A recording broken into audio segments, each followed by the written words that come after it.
What do you really know about keeping yourself secure online?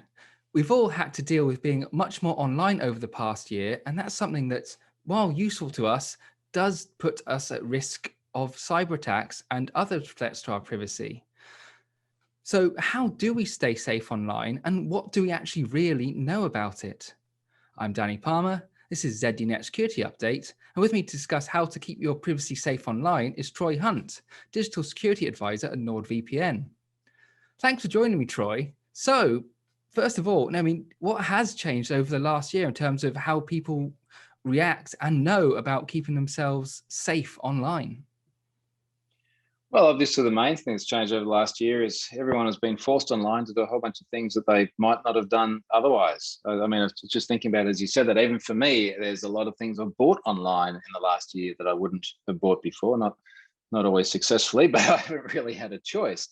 And I think what's interesting is as people have been thrust online, effectively under duress, a lot of the flaws in the way we manage our digital privacy have come more to the surface. And inevitably what we're seeing now is just more manifestations of things that we've kind of always done badly, but now we're just like doing badly at greater volumes.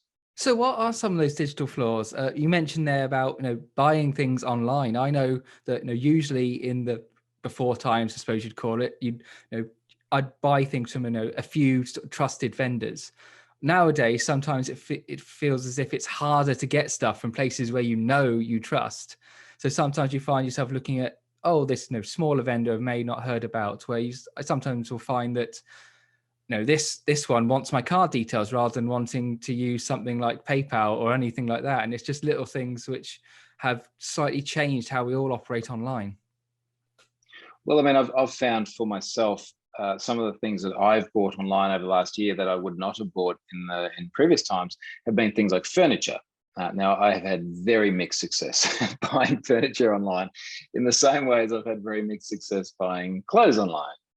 My fiance seems to be very good at doing that for her, and that's fantastic. But I've ended up going to a whole bunch of places that I never would have visited before online, and then having to sort of make that decision, right? Like, what do I trust them with? Do I want to give them my credit card? Are they going to process it, or is it going to go to Stripe, or do I give them a PayPal? Or like what are the payment constructs that I have to try and protect my privacy online?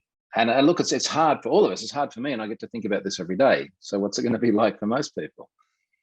That's one of the key things here. You're someone who knows a lot about this sort of thing, and if someone like yourself is having thoughts about how do I stay safe online, what does the your average man in the street, or suppose in their living room, have to think about this when staying safe online? Because as this recent survey shows, people might not know what they think they know about staying safe online. Look, I mean, this is something we see time and time again, right? Like every time we do surveys of people, we see that there's just fundamental misunderstandings about privacy and security online.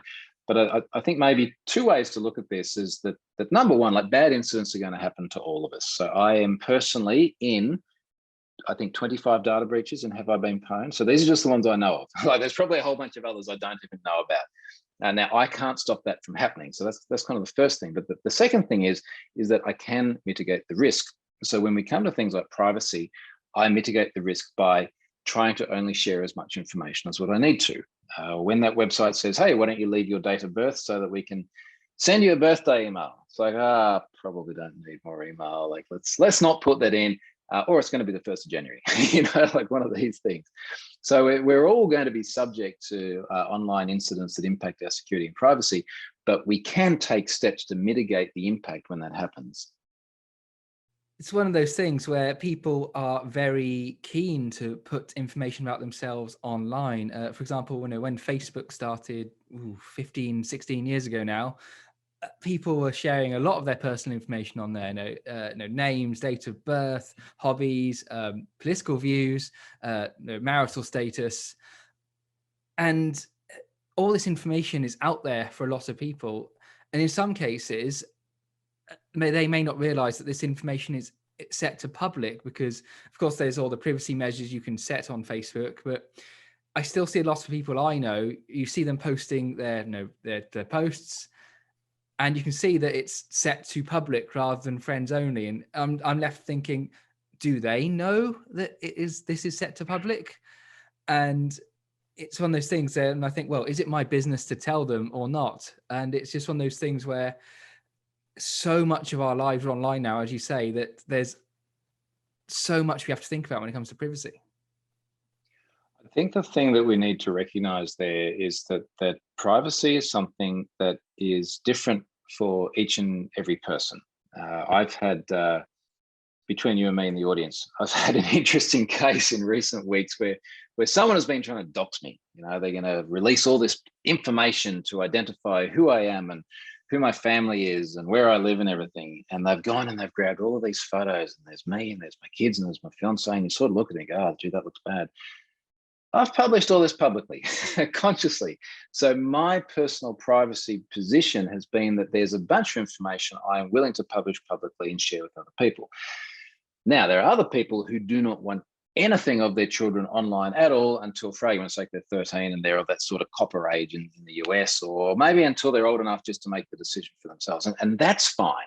And I don't really have a problem with either position or everything in between. I think where the trick is what happens when your position might be much more privacy orientated, but you don't have the right settings or the right practices in order to actually achieve that posture. I think it's the gap that's the really interesting bit. So if the person trying to dox me, they don't understand that there's no gap. You know, like, this is exactly what I want to share. It's that gap, which is one of the major things here, where I suppose it's become even more the case in the last year, where most people I've been socializing with or communicating with have been like this via webcams and that sort of thing. And obviously we're in a sort of securely protected room here. But then we saw, when the first lockdowns first started, schools and lectures and meetings were going online in like this without passwords and some things. And inevitably, some people took advantage of this to do, let's say, not things that you'd like to see in these sorts of meetings. Yeah, look, let's be honest, that was Zoom bombing, and some of it, don't get me wrong, some of it was amusing. But the bigger picture here is the fact that random strangers could come and drop into meetings. And I think the interesting thing is here, like, when we're looking back and we're going, okay, well, what has been the impact on privacy over the last year? There's obviously been very conscious actions like that where people have tried to be disruptive. But I know, watching my own kids, we had a period there where we had to homeschool as well. And I was watching my son, who he would have been 10 years old at the time. And he's in his room and he's on his laptop, and of course everything's gone online on Teams. And I was actually pretty impressed because all the kids were there dialing in. And then there's this one kid whose dad's walking around in the background on the phone, like having a business meeting, talking about the deal and the numbers and everything. And you're just sort of going, isn't this interesting, where this guy is not used to having like a live webcam in his lounge room, where his son is now sitting having a meeting with his school friends. And then who knows which other parents like me are wandering around in the background, then listening to those conversations. So I think it's all the inadvertent outcomes from the changes in that privacy posture as well, which I find particularly interesting. It is a really interesting point, because in many places, especially with the corporate environments, you'd be in a secured room, probably in an office. No one would be able to listen in because they'd have to physically be there in order to do so.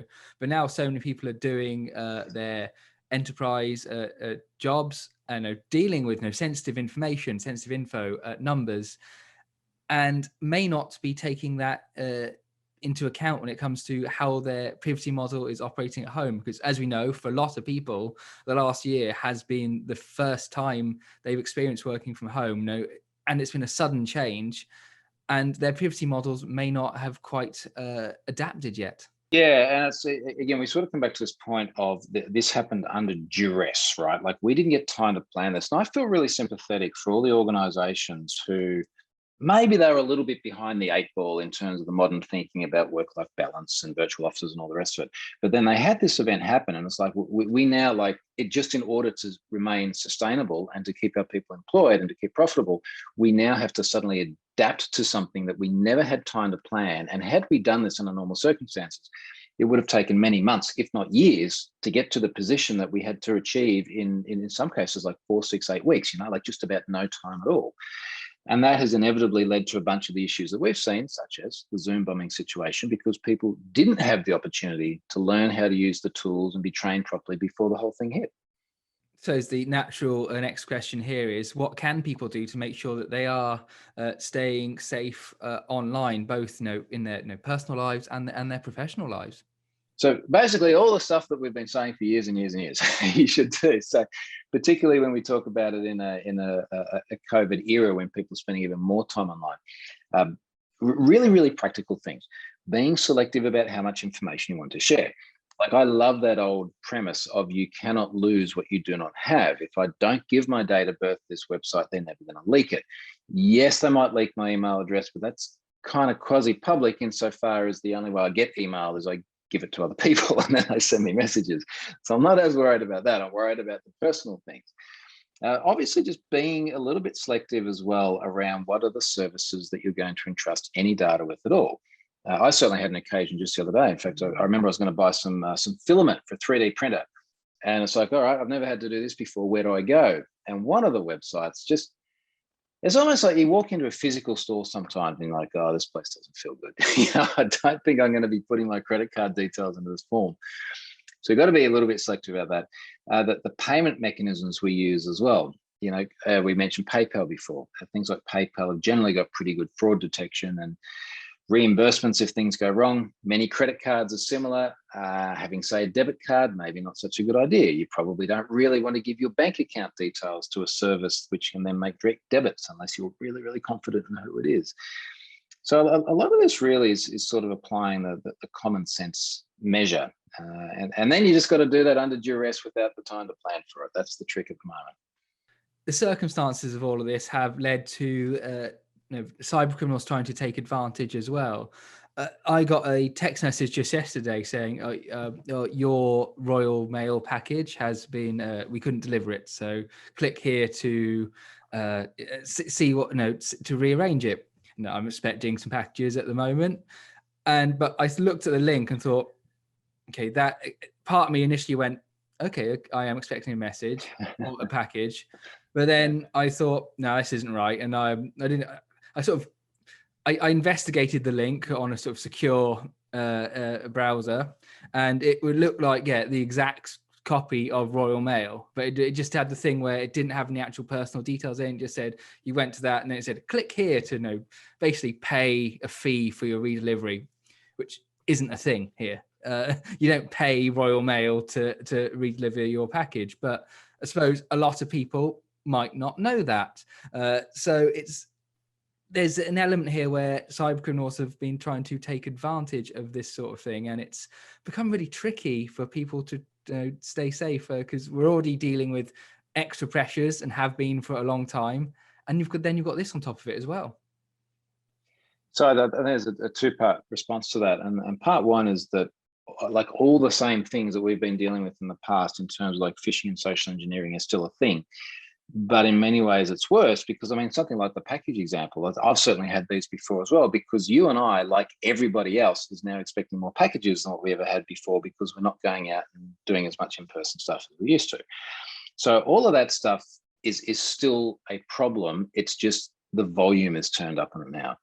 And then the other part of it is, and this is just another thing that's still a problem as well, is that very often legitimate communication from real organizations is indistinguishable from phishing attacks. In fact, I'm doing a presentation on this tomorrow for a bank, and I'm using another bank as an example and this was a bank that I actually used for a while.